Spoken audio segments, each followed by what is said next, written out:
Welcome to the Mayo Clinic Human Optimization Project, where we're creating the blueprint to help you become the best human you can be so you can give your gifts back to the world. I'm your guide and fellow optimizer, Christopher Camp. We are all a product of our environment, and this includes the people we surround ourselves with. Anyone that has achieved a level of success knows that they didn't do it completely alone. One of the key ingredients to success in all activities is having high-quality mentorship. A good mentor is worth their weight in gold. But how do we find a good mentor? And equally important, how can we be a good mentor to others? That's what we'll discuss today in our session titled, How to Find a Good Mentor and How to Be a Good Mentor. Our expert guest is Dr. Chet Rihal. Dr. Rihal is the former chair of cardiology at Mayo Clinic, where he now serves as a member of the Board of Trustees. He's the chair of the Mayo People and Culture Committee, where he works on many aspects of workforce development. He has additional training from the Carlson School of Management and the University of Oxford and the Harvard Business School.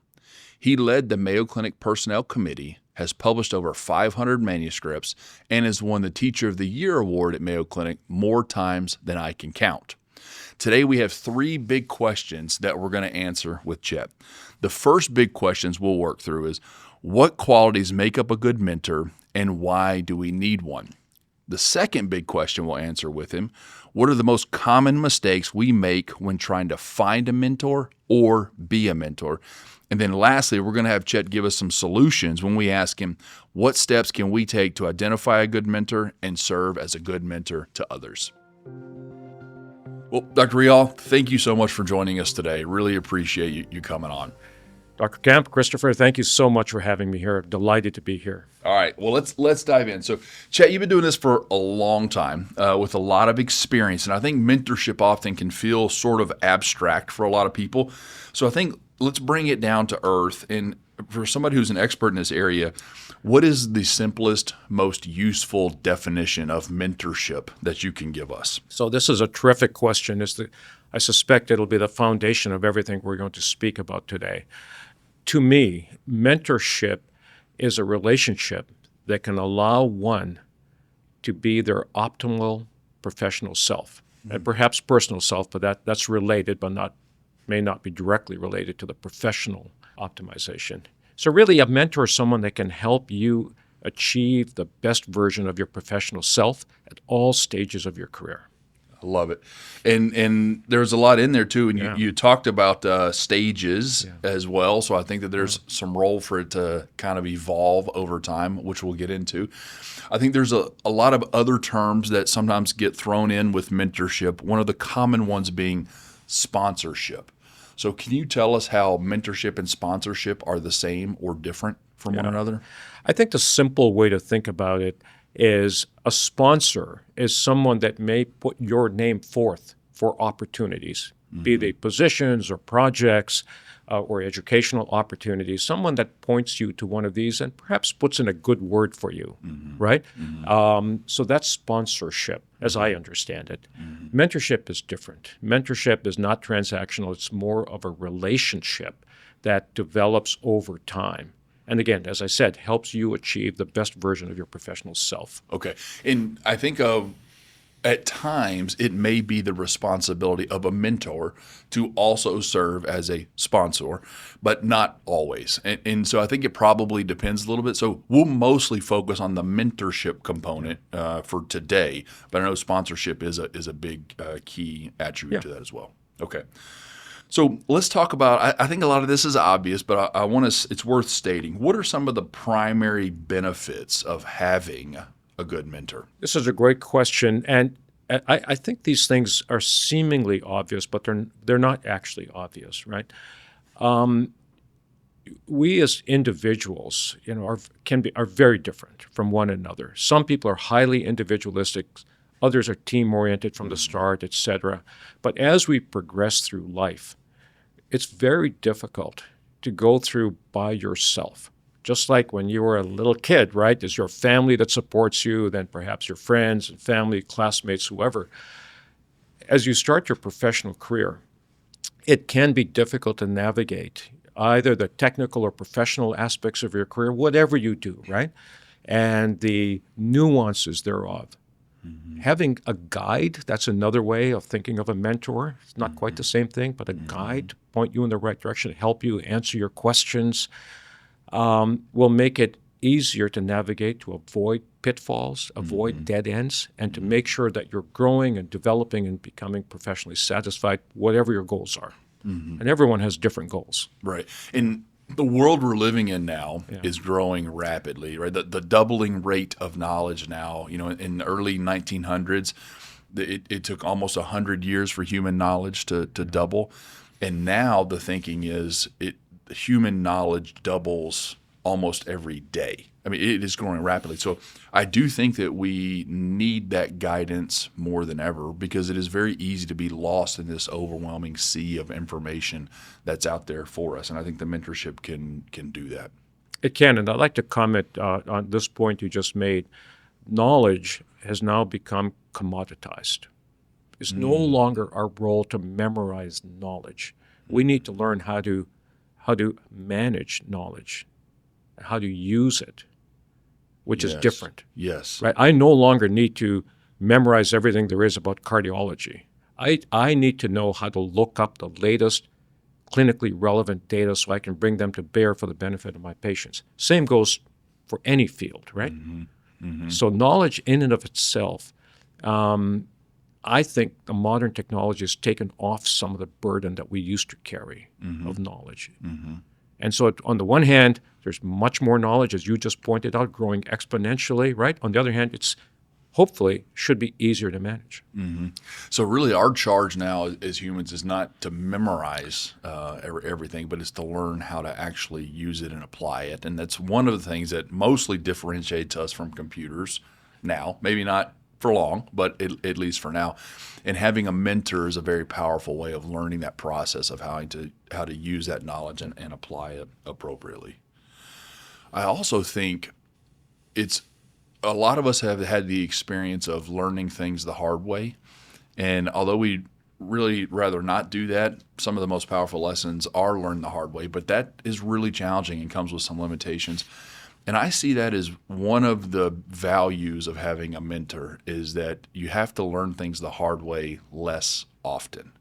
And you can learn the smart way and learn from others' mistakes, failures, and successes. Yeah, I think that's true. There's value in both, as you pointed out, right? Learning the hard way, failing is a tremendous life lesson. And mentors should not deprive their mentees of that lesson, right? But help them assimilate the lessons thereof, right? So, gosh, I tried something, didn't work out. Here are the roadblocks I hit. A good mentor would say, well, let's think about that. What did you learn, right? Right. The mentor is not their parent, right? A mentor is someone that should be helping the individual, again, achieve their full potential. All of us are going to make mistakes with or without mentors, right? But how do we deal with those mistakes? How do we imbibe the lessons of those mistakes? And how do we integrate them into our career development? So that's where a mentor can help. And it may not necessarily be the role of the mentor to remove all of the obstacles. Maybe some, but maybe not all. And maybe sometimes the role of the mentor is to see somebody through those obstacles and guide them and direct them. And point out the pitfalls, right? Opportunities can look very attractive, but there may be pitfalls that the mentee has not realized. And I do think it's the role of a mentor to say, gosh, this is a great opportunity, but here are some of the downsides of it as you make your decision on it, right? Do you think, so I agree in that the mentor can help you avoid some blind spots and pitfalls. Do you think the opposite is true, though? Can they also sometimes help you see a little further and maybe see some potential that you weren't aware of and help you achieve a higher ceiling that maybe you didn't know you were capable of? Absolutely. And the classic example is a person in the early stages of their career may be presented with a not so glamorous opportunity, right? And they may think, gosh, this is going to be a lot of work. I may not get anything out of it. There won't be any papers on my CV. It's not going to advance my career. Now, I may point out, well, on the other hand, this is a challenging, difficult task. If you do it well, and you make it look easy, people are going to remember that. And your stock in the organization is going to go up, and you are going to learn more than you think, right? So there's gold everywhere, and perhaps the mentor's role in that type of situation is to help the mentee see that gold, right? It's not always black and white. We tend to chase bright, shiny objects, but sometimes the bright, shiny objects are hidden. You're speaking to my soul here. I had this exact experience. When I first came back on staff at Mayo, I had the chance to work at some other places, and I was weighing different jobs, and I had a strong desire. I'm in sports medicine, so I had a strong desire to be involved in taking care of a professional team, and I had another job offer where I was going to be involved in taking care of a professional team from the beginning. And that I didn't have that here at Mayo when I first started. And I was talking to a mentor at the time, and he said, sometimes even though you may have to work a little harder here, it becomes your own work. And then when you earn it over time, it means so much more to you. And it was really hard for me to see in that position. I was like, that sounds good, but this seems easier over here. And ultimately, I ended up taking the path, a little tougher, had to build it, and then did, but it was so much more fruitful. And I couldn't see that on my own in my position, and a mentor really helped me to do that. And here you are. So I definitely saw a possibility that I didn't think existed because of the mentor. Okay, so those are some of the benefits of having a good mentor. Now let's talk about some of the benefits of actually being a good mentor. Yeah, so this is a great question. So I can just speak for myself, obviously, but I'll try to generalize. I think if somebody is oriented towards education as sort of the bedrock, and then helping others grow and thrive, a mentor-mentee relationship is fantastic because it provides professional satisfaction that I can't get elsewhere. I really enjoy seeing my charges grow and thrive and then become independent, just like I saw my kids do that. Right? It's sort of an analogous in certain ways, not in every way, but in certain ways, helping others grow and thrive and achieve their full potential. I find great satisfaction in. That's its own reward for me. We talk a lot on the Human Optimization Project about kind of understanding and defining your own purpose for your life. And even though it's your own purpose, it most commonly should be rooted in others. It can't always be self-centered and self-focused. And we have to remember that we're not the only thing. And one of the taglines for the project is that we want you to become your best self, the best human you can be, so you can go give your gifts to the world. And I think that being a mentor is a tremendous way of doing that and seeing that. And oftentimes you can get more joy and fulfillment in seeing that happen to others than you can yourself. Yeah, and as you're pointing out, not everyone will find joy in being a mentor. So, but for the people that do, it can be enriching and very rewarding. I think it also it challenges you in ways that you may not anticipate. It's very easy as you get a little bit more experience or maybe get a little bit more successful to sort of rest on your laurels and just say, well, this is what I've done. I've always done it. But oftentimes when you have that person there's asking questions saying, well, why do you do it that way? What's going on? And I know I get challenged all the time by residents or medical students, and they're saying, yeah, I see what you're doing, but why? And it forces me to say, oh, why am I doing this actually? That's a good question. Yeah. And so I do feel like it kind of reinforces for me a lot of the things, and it forces me to constantly introspect and think and kind of understand myself better, my thinking a little bit better. So it sort of sharpens me as well as I'm trying to contribute and give to them. It really does. So what are some of the key kind of qualities or characteristics that you need in a good mentor? Yeah. So I'd say, first of all, I'll get to specific attributes, but first of all, understanding what the relationship is about. Sure. That the relationship ought to be about helping your mentee become their best professional self, no matter what stage of career they're in, right? And so having realized that, then when you think about it, what are the attributes that the mentor needs? I'd say the first one is listening. Active listening, really understanding the mentee. And it's an iterative process because the mentee may or may not understand themselves yet, as you just pointed out, right? So it could be a growth experience for them there. But knowing what their ultimate goals are, helping them define those ultimate goals, and then helping them achieve those goals. That's the role of the mentor, right? So if you think about the attributes, I think communication, and in communication, the listening part is usually more important than the talking part. Yes. And so I'd say that's number one. But I also think that knowing how to bring resources to help your mentee and teaching them skills or helping them learn skills. One of the most important one being how to say no, right? Like you were just saying with your experience, you were probably offered half a dozen opportunities, probably all good, great opportunities. Can't do them all and excel at all of them, right? Right. So how do you select the ones that will help you? How do you say no to the other good and worthy opportunities and do so gracefully without alienating people? That's not an innate skill. No. And that's something that a mentor, a good mentor, can and should be helping their charges learn. That's an example of one skill. There are many other skills. I love it. And another one I would imagine is, as a mentor, even though we said there are benefits to being a mentor, you really can't bring those desires as the mentor, desire for betterment for yourself, as your primary motivation to the relationship. You really have to subvert your own benefit for that of the mentee, right? So there is an element of humility that's required, and really an element of submission, even of the mentor to the mentee, to be able to do that. Yeah, it should be a symbiotic relationship, I think.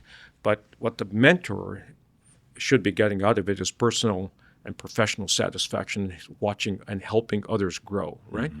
Now, this is different than being, say, an investigator or a research mentor, where both perhaps are writing papers together or doing research together, and both individuals' careers are growing.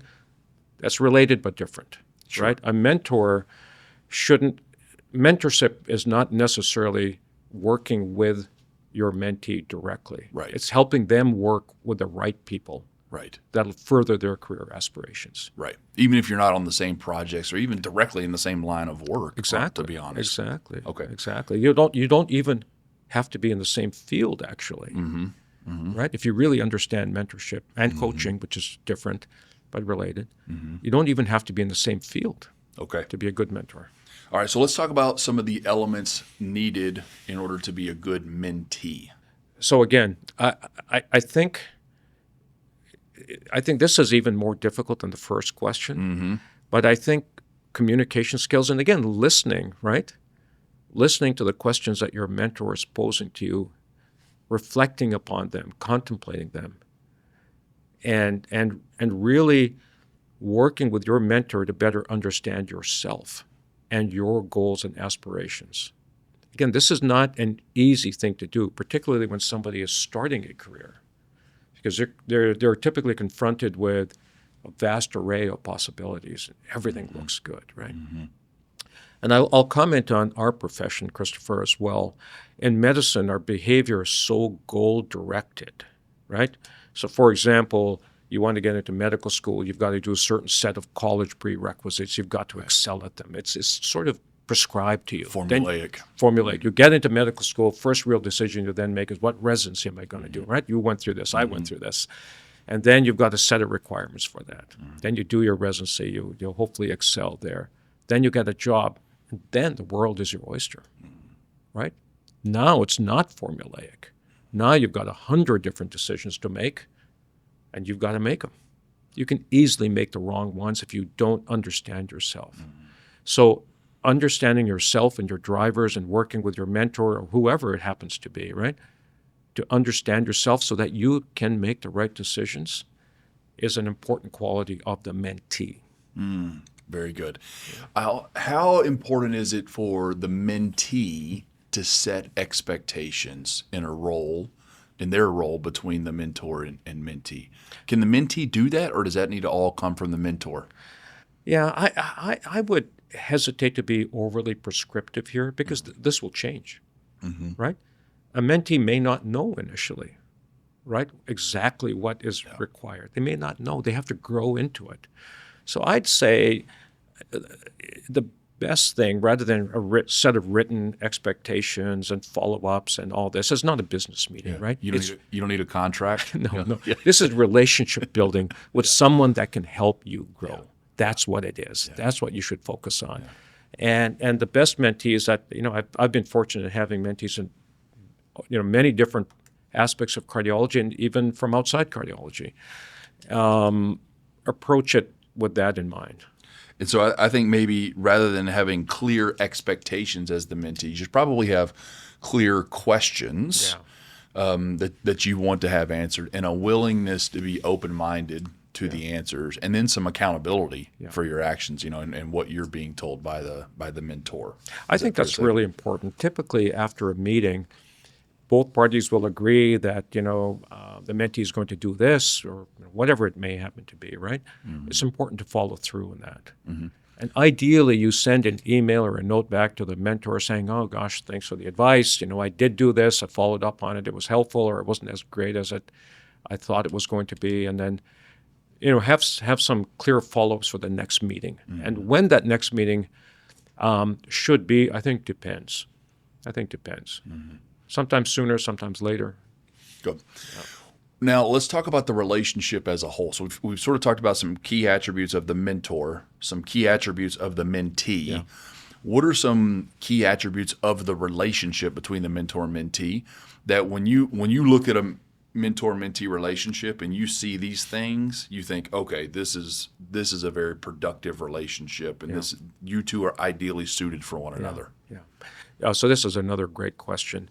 It's not always obvious who's going to be the best mentor for a person, right? It's not always the person that works in their same work unit or their same line, right? Since it's truly about relationship building, it has to be someone with whom you can develop a productive relationship, mm-hmm. whether it's for just a few years or whether it's whether it's career long.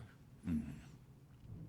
And I would say, as you think about this relationship, it actually should change and morph depending on the needs, right? As somebody is beginning a career, their needs may be more intense and maybe more operational, let's say. And as they grow in their career, they may become more strategic, right? Should I do this supplemental program? Should I do that supplemental program? I often get asked, should I do an MBA? These type of questions, mm-hmm. kind of at the mid-career level. More recently, towards the latter stages of a career, mentorship is needed there as well. Mm-hmm. And there's a crying need for mentorship at the later stages of a career, mm-hmm. whereas typically we mentally think it's mostly for early career people, but that's not true. Right. So at all stages of our careers, I think mentorship can help. So one of the key components of the relationship is flexibility. And you have to expect and allow it to change over time, that relationship and maybe the frequency and the content. And maybe even you come to a point and say, okay, you're at a different stage now. Yeah. We need to find somebody who can help you with this stage, and I'm not that one anymore. Absolutely. Yeah. And it could be that at the mid-career stage, sponsorship becomes more important than mm-hmm. so-called mentorship. And there's a big overlap here. It's all a Venn diagram.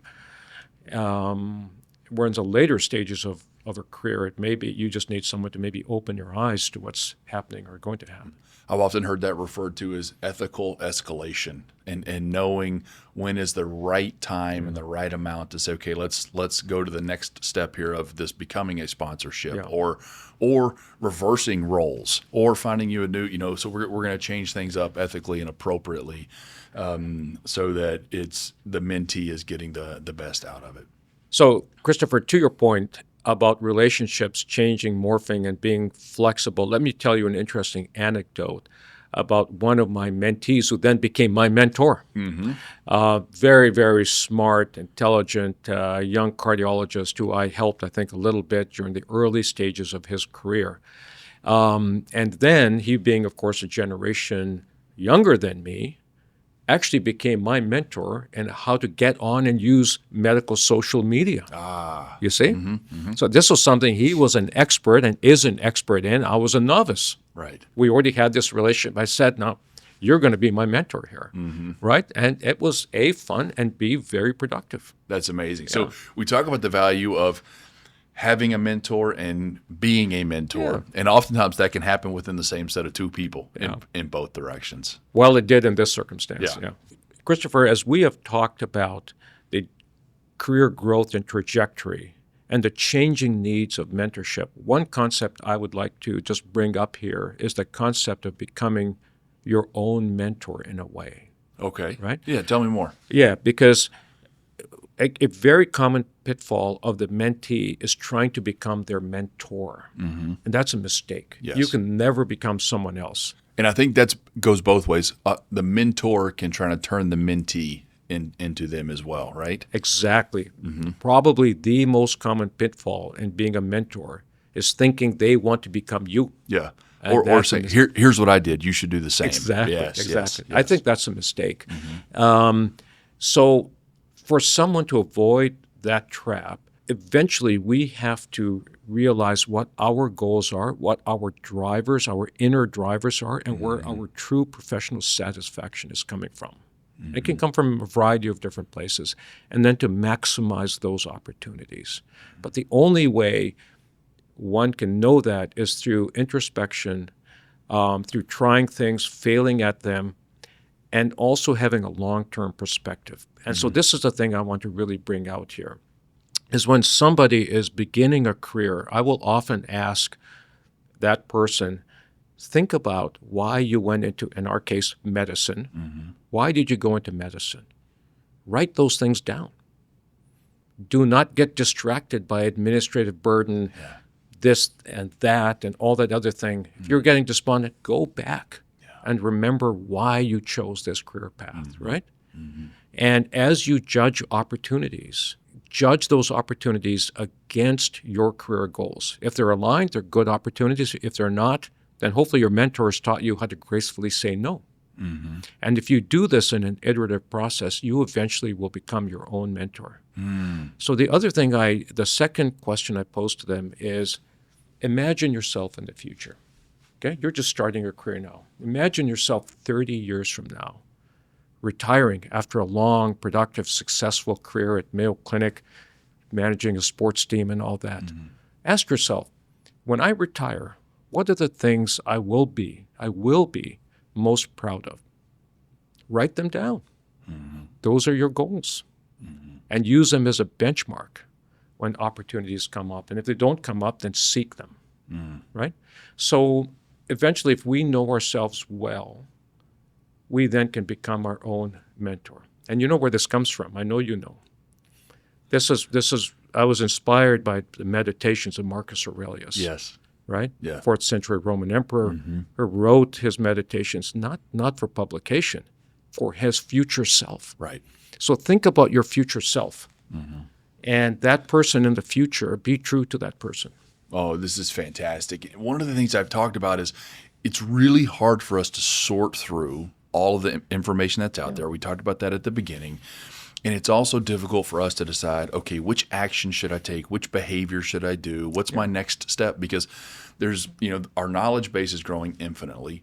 So are the number of different behaviors or actions that we can actually do. Neither one of those is sustainable for us. So we have to know ourselves and understand ourselves, and then use that as the filter through which we run all of these decisions, and then filter out everything that doesn't apply, and then take action on the things that actually do apply. But I've never thought about that as really serving as your own mentor. You're exactly right, and not only in the moment, but also potentially in the future as well. But it does. You're right. It really starts with knowing yourself, your own values, your goals, your mission, your vision for yourself. Yeah. That's tremendous. Yeah. I love it. Okay. So if we can do that, we will be in a much, much, much better position. So what are the most common mistakes that you see mentors make when interacting with their mentees? Yeah. So perhaps the most common mistake I see is thinking your mentee wants to become a carbon copy of yourself, right? As great as you are, not everyone wants to become you, right? And it's not listening to the mentee's aspiration or not helping them think it through, right? So I think that's the most common mistake. And the corollary of that is giving them projects to do. And in our space in medicine is writing papers with them. Not everyone wants to just write papers with you. Right. That can provide opportunities for growth of their CV or whatever. Yeah, sure.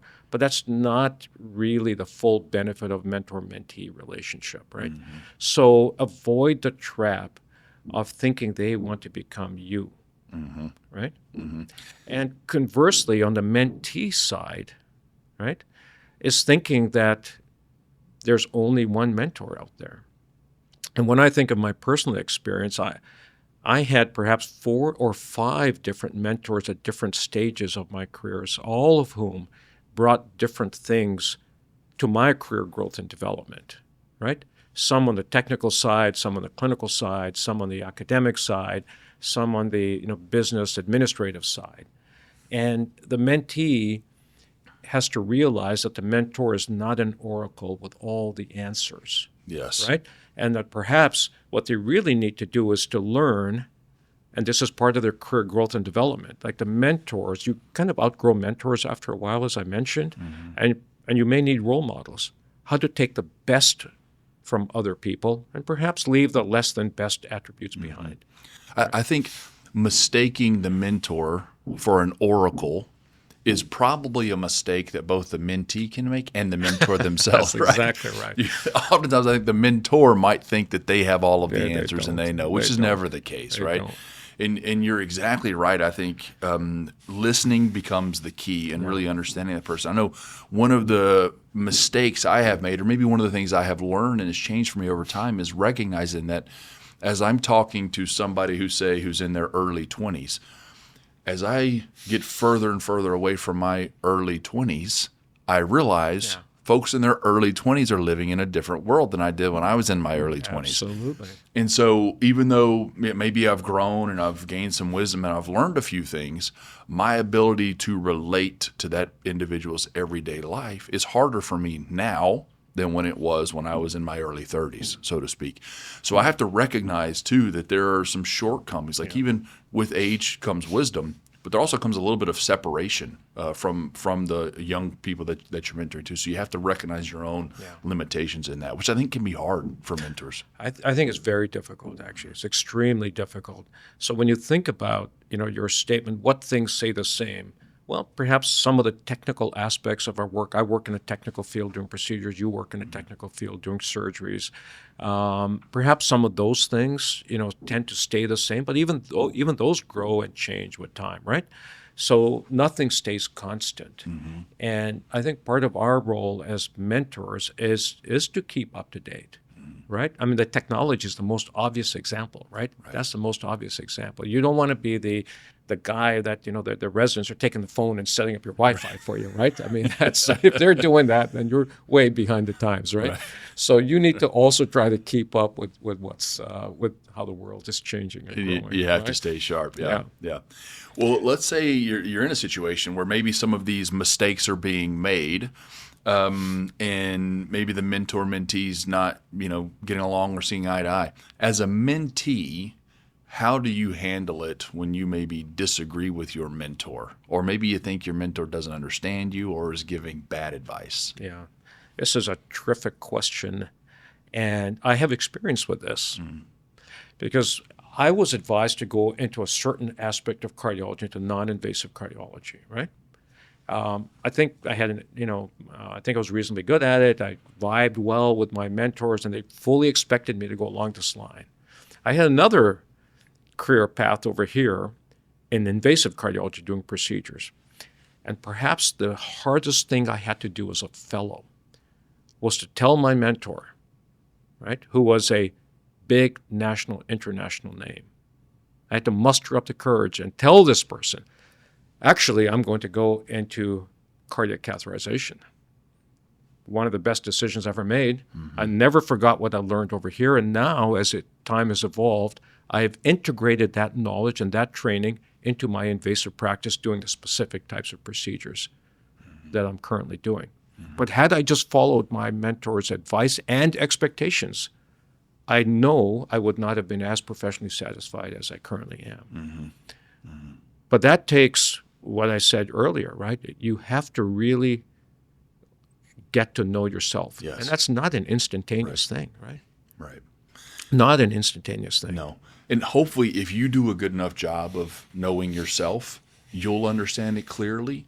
But I think one of the roles of the mentor and mentee is to then relay that information. So if you are mentoring me, I need to do a good job of understanding myself. And then I also need to communicate that to you as well. Yeah. And I've been in a situation many times where I've actually discouraged a mentee from following my path. When they said, I think I want to do what you're doing, I said, given the conversations we've had and what you tell me you value, and I think where, what really makes you come alive, have you thought about this other pathway or this other option? And give that a little bit of thought and see, because you're exactly right. It is tempting to try to make carbon copies of ourselves, but there's value if the mentee knows themselves, that then allows the mentor to understand them better and ultimately get them on the right path. And a corollary to that, Christopher, is we have to avoid the charisma trap. Individuals tend to follow charismatic individuals, and I could imagine if I was a young ortho resident, I'd want to follow the charismatic Dr. Camp you're and smarter than that. and their career pathway, right? But we do tend to follow charismatic individuals, and we have to separate that from, when they're no longer here, or you change institutions and they're no longer around in your life, are you still going to be happy? Mm-hmm. So to that end, I have tended to advise my mentees, do what you're good at, not necessarily what you think your passion is. And ensure that you like the day-to-day, almost humdrum stuff that we do in our lives, which is 75-80% of what we do, not just the exciting 10-20%, right? Because there's exciting stuff everywhere. Right? So I think this is a really important trap that we have to avoid. Oftentimes, passion follows competence. You tend to become passionate about things that you're good at, and because you enjoy the things that you're good at, and so I think that can be a real challenge. Now, speaking of getting to know a mentor-mentee and the dynamics of that relationship, how important is it that the mentor and mentee be similar to one another in terms of life experiences, background, expectations? So in other words, should I look for a mentor who looks like me, sounds like me, has experiences like me, or should I do the opposite? Should I look for somebody who's got different experiences in a broader breadth? Well, I think it depends, what the goal is. So I'll give you an example. I had an African-American mentee. I was not really able to advise her on what it's like to live in our community. On the other hand, I made connections for that person who then got the information that they needed, right? So it depends. I was still able to function as a mentor, even though I wasn't able to provide the answers that were necessary there. So I'd say it's only important to the extent that there are those type of questions that may arise. On the other hand, I think it's much more important to have someone that you can develop a long-term relationship that's professionally oriented, regardless of your background or looks or whatever it happens to be. Well, I think, and that gets to your point earlier about having multiple mentors. You're never going to find one mentor that checks all of the boxes for you. Right. If so, you're looking at the wrong boxes. And so, but I do think it's important for that mentor to know, okay, of your boxes, I can check these. And then I'm going to help you find somebody who can help check the other ones. And so we'll make sure that you're whole at the end of this. Exactly. I think is really valuable. So now let's jump into our third section where we'll kind of talk a little bit about strategy, about how you can approach this. And one of the questions I have before we do this is, I think you and I both work in an academic setting. We tend to think of mentorship as an academic thing. Do you view this as a mostly academic space, or is this something for all walks of life? It's clearly not just academic. And I would argue that academic mentorship is not necessarily related. I mean, it's related, but not the be-all and end-all for career mentorship, right? There's a piece of my career that's academic.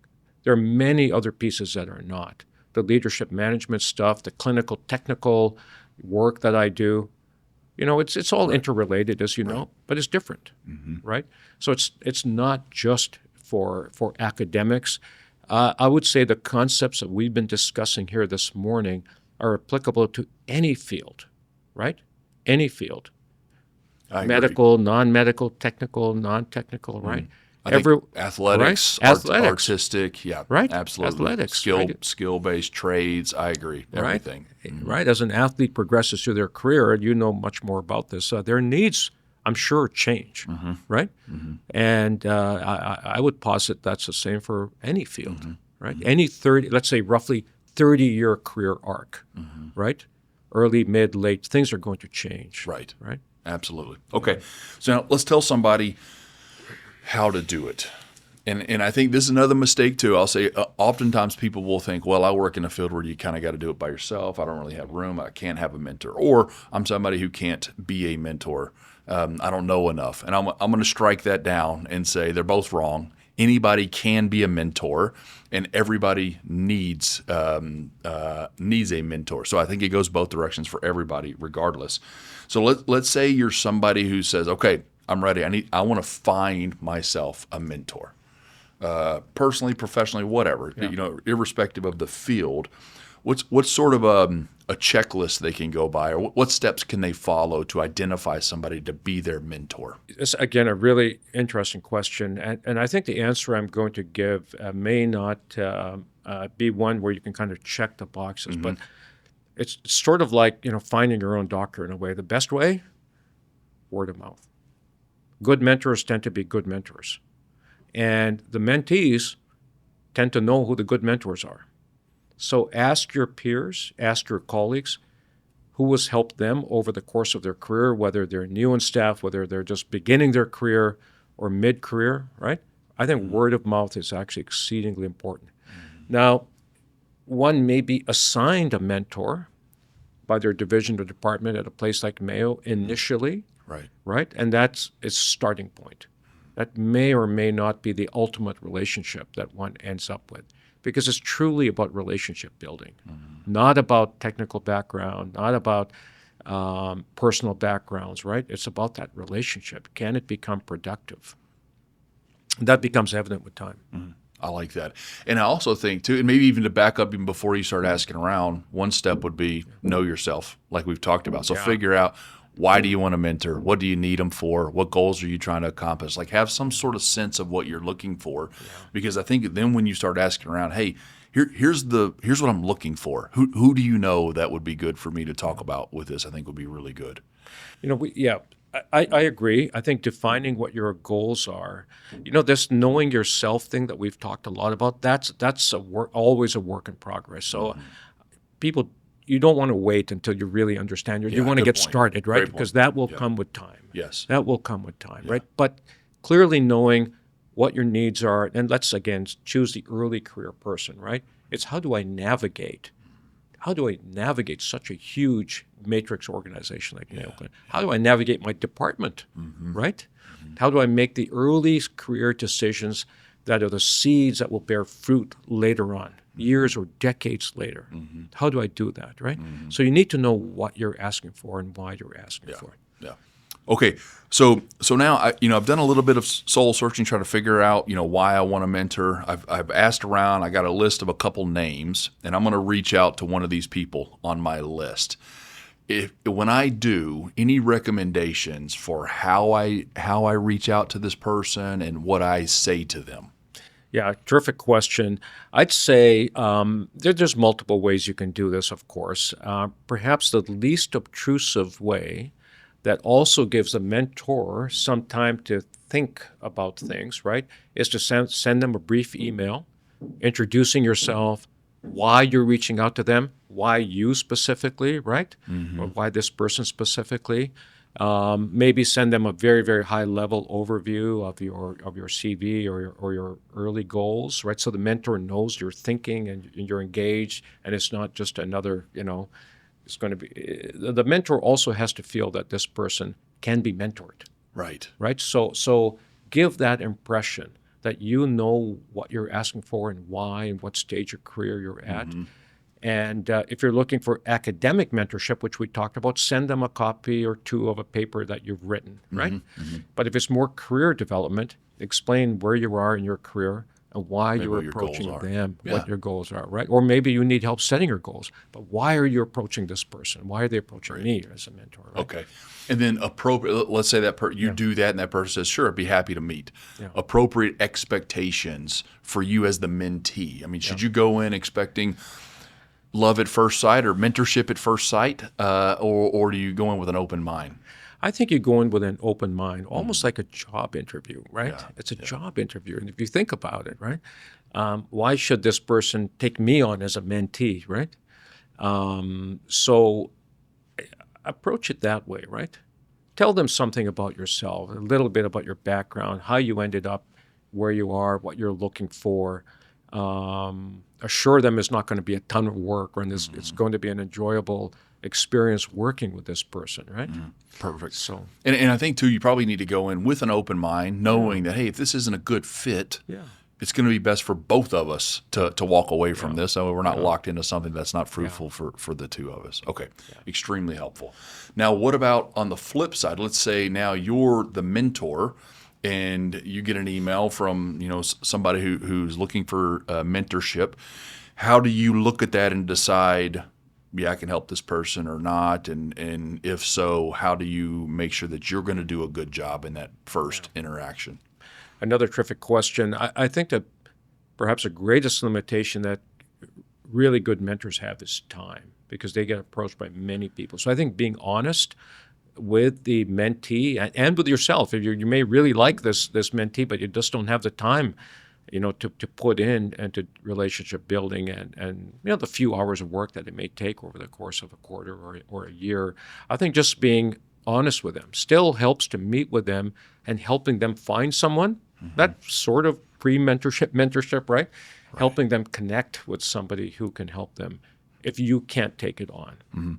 That's great. And I've been in that situation too. And I'll say up front, somebody reaches out and say, happy to meet with you. And I've also been in the situation where somebody says, can we meet? And I say, sure, about what? Because you didn't get that information from them on what they're looking for. Then they reply by, oh yeah, happy to meet with you about that.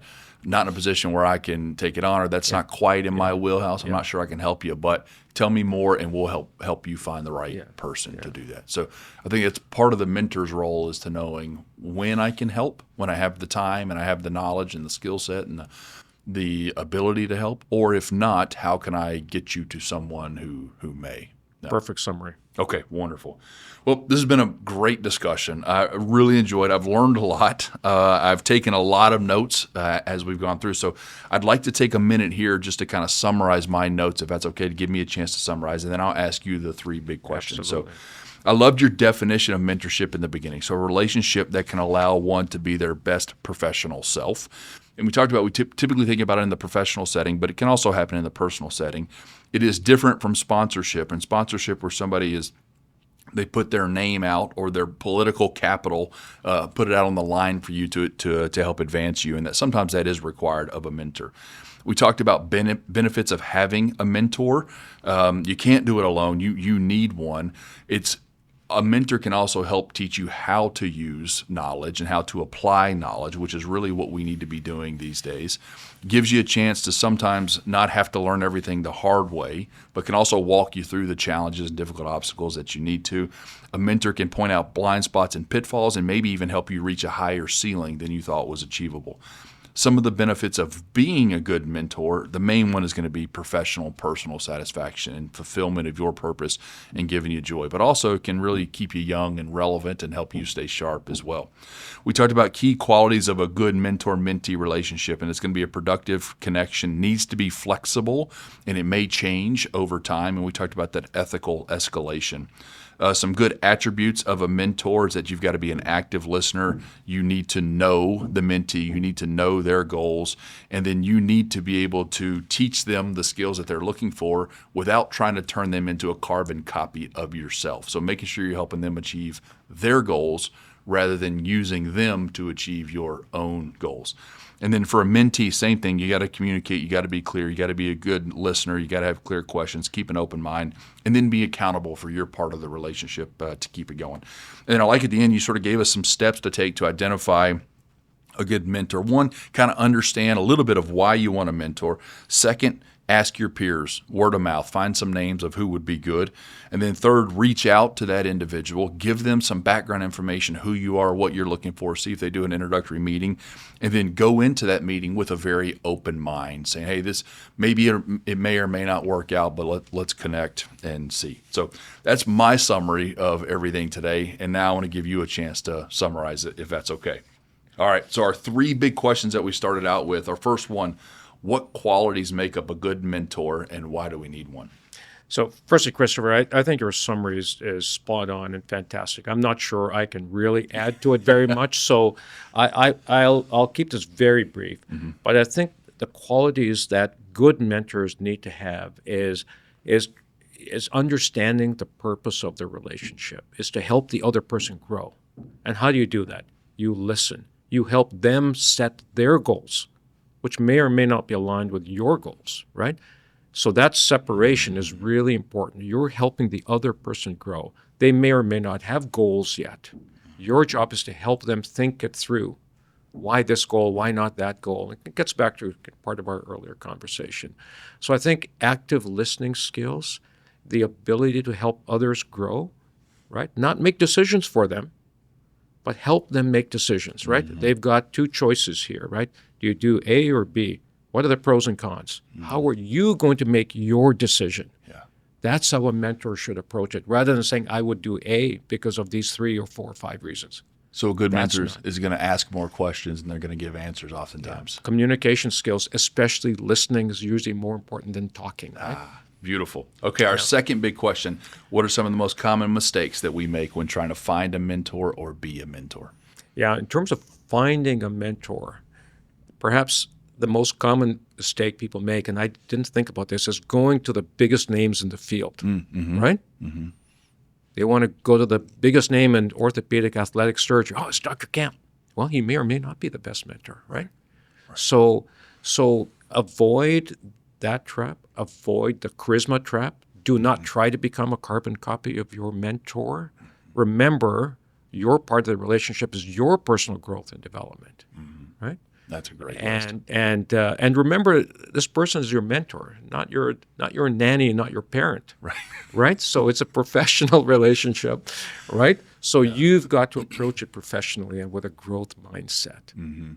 And I think on the mentor side, you summarized it well. It's trying to turn that person, I think, into a carbon copy of yourself, or imagining your pathway is the best pathway. Right. But the truth is, if you look around this place and other large organizations or small organizations, there's many, many pathways to success and professional fulfillment, right? Yep. Everyone has a different pathway. Mm-hmm. Right. Excellent. Our third big question, what steps can we take to identify a good mentor and serve as a mentor to others? So, we've talked about this. I think asking around, right? Being clear with the person what you're looking for as you're trying to find a mentor. Maybe you're looking for someone to meet with once a quarter, once every 6 months, just to touch base on a couple of brief things. Or maybe you need more intensive mentorship in the first year of your career. And then typically it tends to go down with time, right? Mm-hmm. So being clear what your needs are as a mentee. Mm-hmm. I think that's really very, very helpful. And in terms of serving as a mentor to others, it's the converse of that, right?